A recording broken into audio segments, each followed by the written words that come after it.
1800 hours, Pakistan Standard Time. Assalamu alaikum. This is Radio Pakistan. The news read by Farzana Khan. First, the headlines.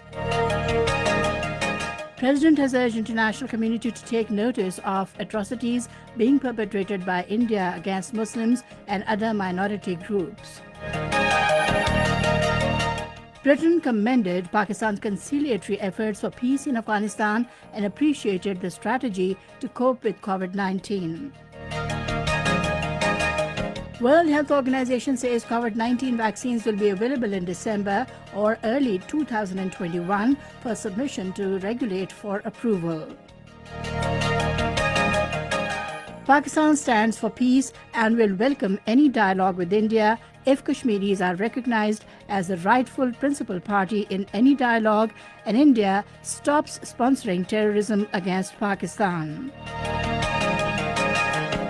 In Indian illegally occupied Jammu and Kashmir, people staged protest demonstrations in Srinagar against rising Indian state terrorism in the territory. Palestinian Prime Minister has urged the European Union to play an active role in future political process related to the Palestinian cause. And now the news in detail. President Arif Alvi has urged the international community to take notice of atrocities being perpetrated by India against Muslims and other minority groups. He was talking to ambassador-designate of different countries in Pakistan, including Brazil, Denmark, Sweden, Greece, Hungary and Ukraine in Islamabad today. Highlighting the gross human rights violations being committed by India in Indian illegally occupied Jammu and Kashmir, the president said India has unleashed a reign of terror by prosecuting the minorities.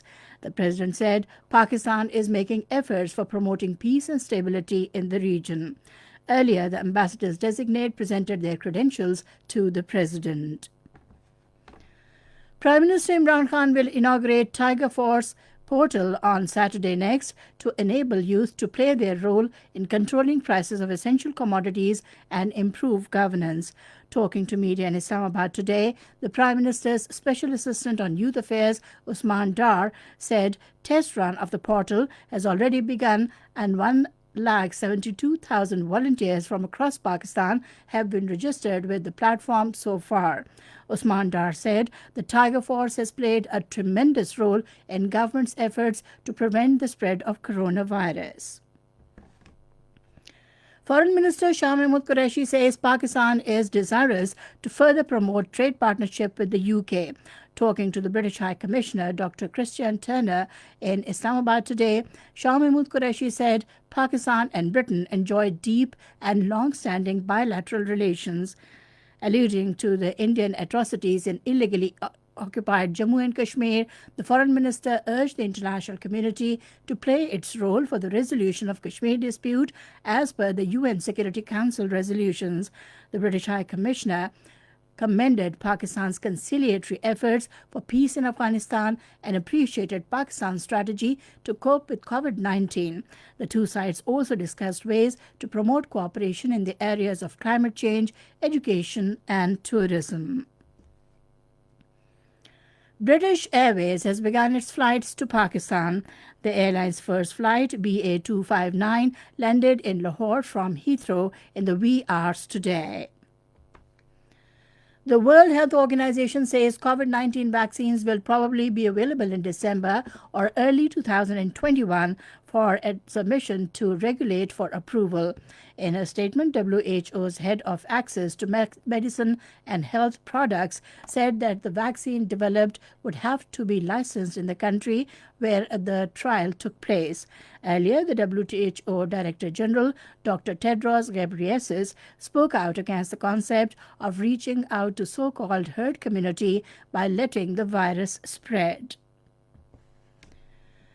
The European Union countries have approved a series of guidelines aimed at facilitating free movement across the globe and avoiding further disruption during the coronavirus pandemic.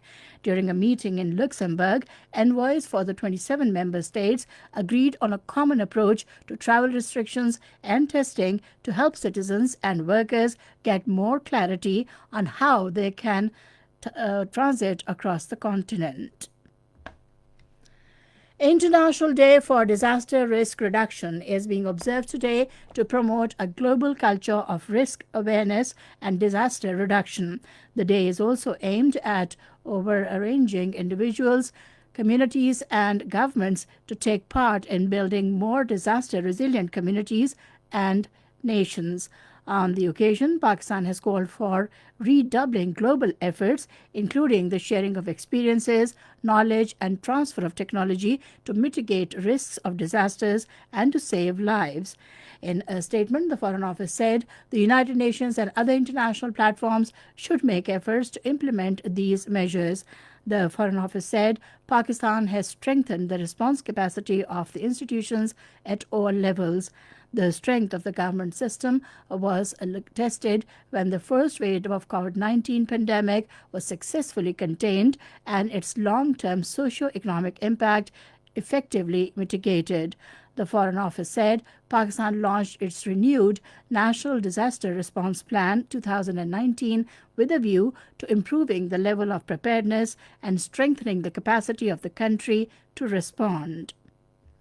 This is Radio Pakistan giving you the news. Prime Minister's Special Assistant on National Security Division, Dr. Moeed Yusuf, says Pakistan stands for peace and will welcome any dialogue with India for the life of Kashmiris in Indian illegally occupied Jammu and Kashmir is normalized. Kashmiris are recognized as the rightful principal party in any dialogue, and India stops sponsoring terrorism against Pakistan. In the first interview with an Indian news outlet conducted by India's renowned journalist Karan Thapar, he reiterated Pakistan's Prime Minister Imran Khan's stance that if India takes one step forward, Pakistan will take 2 steps forward. Outlining preconditions necessary for any dialogue with India, Dr. Moeed Yusuf said New Delhi must release all political prisoners in Indian illegally occupied Jammu and Kashmir and end the military siege, reverse the domicile bill, and stop all human rights violations against the Kashmiris before any dialogue can begin. He reminded Indian audiences that today even pro-India Kashmiri politicians have publicly admitted that no one in Indian illegally occupied Jammu and Kashmir is willing to live under Indian occupation anymore. Dr. Moeed Yusuf emphasized that Kashmiris remain the principal party in the dispute according to Pakistan, and their wishes and aspirations should be addressed in any dialogue. He said Pakistan stands firmly for peace in the region through dialogue, but New Delhi's draconian policies towards Kashmiris have made talks impossible. In Indian illegally occupied Jammu and Kashmir, people staged protest demonstrations in Srinagar against the rising Indian state terrorism in the territory. Massive protests rocked Rawalpura area of Srinagar after Indian troops deployed on the road thrashed 2 local youth without any reason. The locals blocked the road at Main Chowk, Rawalpura, against the incident. The protesting locals said they are protesting against the unjustified thrashing of their boys. We want action against these Indian soldiers who beat up our children mercilessly. The injured youth were shifted to hospital for treatment. Palestinian Prime Minister Mohammed Ishtaye has urged the European Union to play an active role in the future political process related to the Palestinian cause. He made the call during his online meeting with the European Parliament Committee on Foreign Affairs, attended by 80 people representing different countries and parties in Europe. He also called on Europe to end the American monopoly of sponsoring the Middle East peace process through an international conference for peace in which all parties participate. And finally, the weather report. Mainly hot and dry weather is likely to prevail over most parts of the country, while hot in plain areas during the next 24 hours. However, partly cloudy weather with chances of light rain and thunderstorm is expected at a few places in Gilgit-Baltistan. And that is the end of the news. For more news and analyses, log on to our website radio.gov.pk and also watch live video streaming of our bulletins on the link facebook.com/Radio Pakistan News of